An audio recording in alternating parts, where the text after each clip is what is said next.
Darcy, welcome. Welcome to the Purple Positivity Podcast for June the 13th, 2018. I am your host, the amazingly adorable Rebecca Thistle, podcasting to you live-ish from my kitchen/dining room table in my apartment, which I call Jeffrey Thistlework. Yes.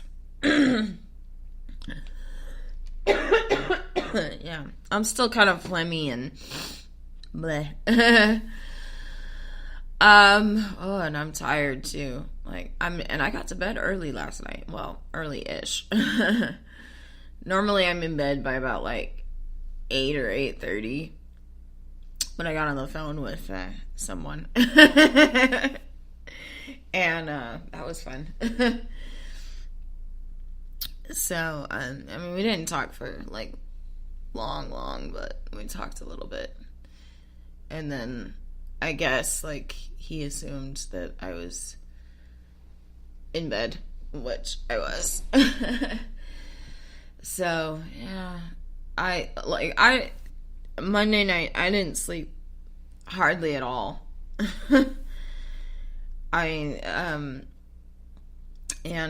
All caps, someone stayed up talking to me. I was up until about midnight, and all caps, someone stayed up talking to me through most of that because I was just so anxious and so scared about what was going to happen Tuesday morning that I couldn't sleep. It was really bad. He kept saying to me, he's like, don't you want to go to sleep? And I'm like, yeah, of course I want to go to sleep. Well, you should go to sleep. I said, I know I should go to sleep. I just know that I'm not going to.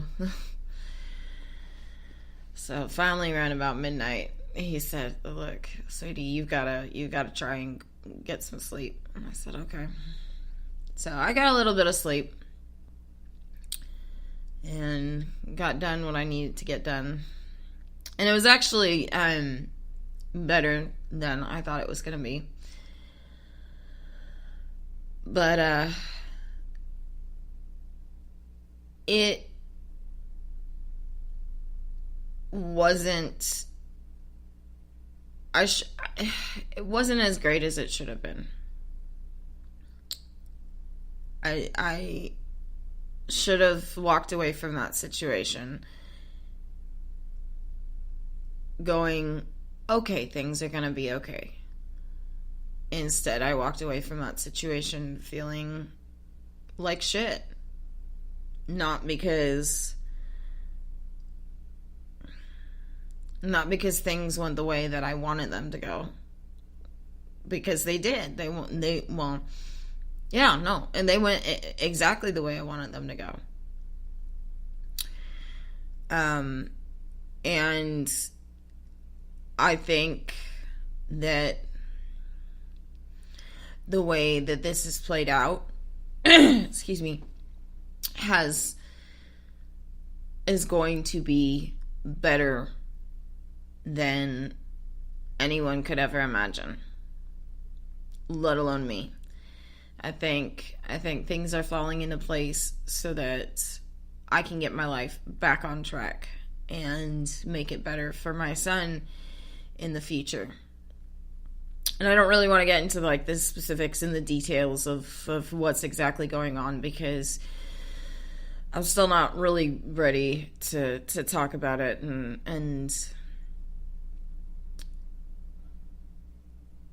so I sort of want to let it all settle down and fall into place and go from there. But anyways, the reason that I walked away from that situation was in such a bad place emotionally was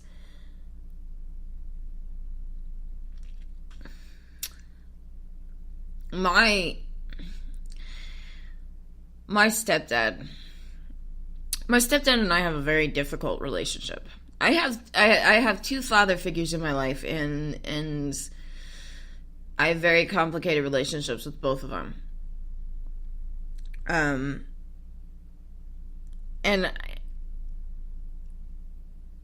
I know they care. I know they love me on an intellectual level. I know that cognitively. However, that intention of showing love doesn't always follow up with their actions. And specifically with my stepdad, it just seems like all he does is point out how I'm fucking up my life, or how I have fucked up my life. And I don't want to say that there isn't value to that, because, first law of Owen, right? And you give the world half a chance, it'll turn to shite. That's a very bleak thing. Like, the world is shite. Here's how you fucked up your life. There is benefit to that.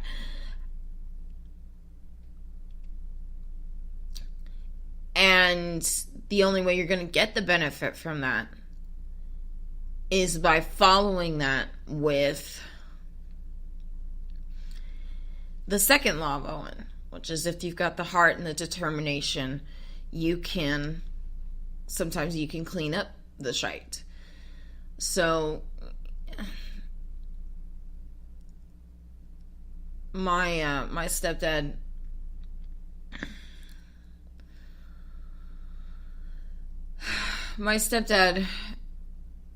seems to just list off everything I've done wrong over a lifetime. I'll be 32 in September, and he's been in my life since I was 9 years old. Actually, a little bit before 9, but so we're talking 23 years. 23 years? Yeah, 23 years, shit, of being a part of my life. And so there's a lot of fuck ups that I've done in my lifetime, because that's what it means to be human. And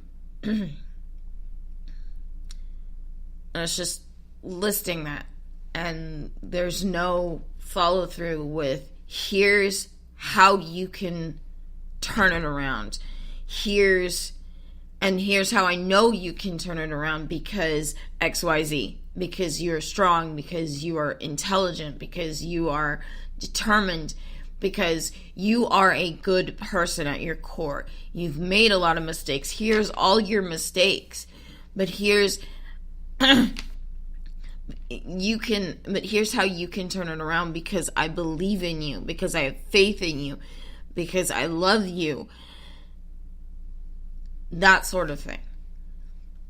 And he actually said something to me, and he's said this many times in the past, that I don't really talk to him. I don't socialize with him, quote unquote socialize. And in my head, all I can think is, why would I socialize with someone who can only list my faults and my fuck-ups? Why would I do that?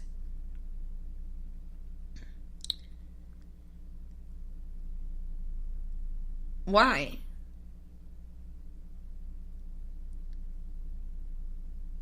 I remember it's really interesting. I remember I got some malware on my computer one time, and I called him up because I didn't know how to deal with it, and he came over and he was looking at it and trying to explain the situation to me, and he fixed it and all that. But while he was explaining it, it was one of those programs where it was it looked like something from Microsoft that was supposed to be antivirus, and so if you wanted to get rid of this quote-unquote virus that was on your computer, then you needed to pay, the $50 to have this special program, and all would be fine. And I was still in a state of freaking out, and I didn't fully understand what malware was, and I still don't entirely understand it either, but that's neither here nor there. And so I said to him, well, maybe I should just pay the $50. And he looked at me and he's like, if every time you open your front door, somebody punches you in the face, eventually you're going to have to stop opening that door.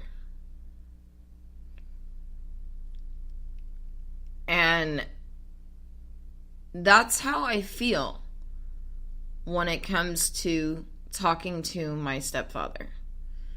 Is I feel like I'm being punched in the face.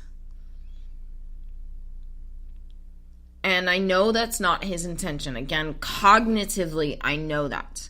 Cognitively, I can sit here and I can go, I don't think that he is intending for me to feel like a worthless piece of shit. I think what he's intending is to point out the problems. And I think he has this assumption that just by pointing out the problems, no, regardless of the tone or anything in the way that he points them out, I think he believes that will be enough for me to go, yes, I can fix this situation, or here's the situation, bringing awareness to my piece of shittiness. I don't know if that's a word or a term, but whatever. That is all he needs to do in order to motivate me to change.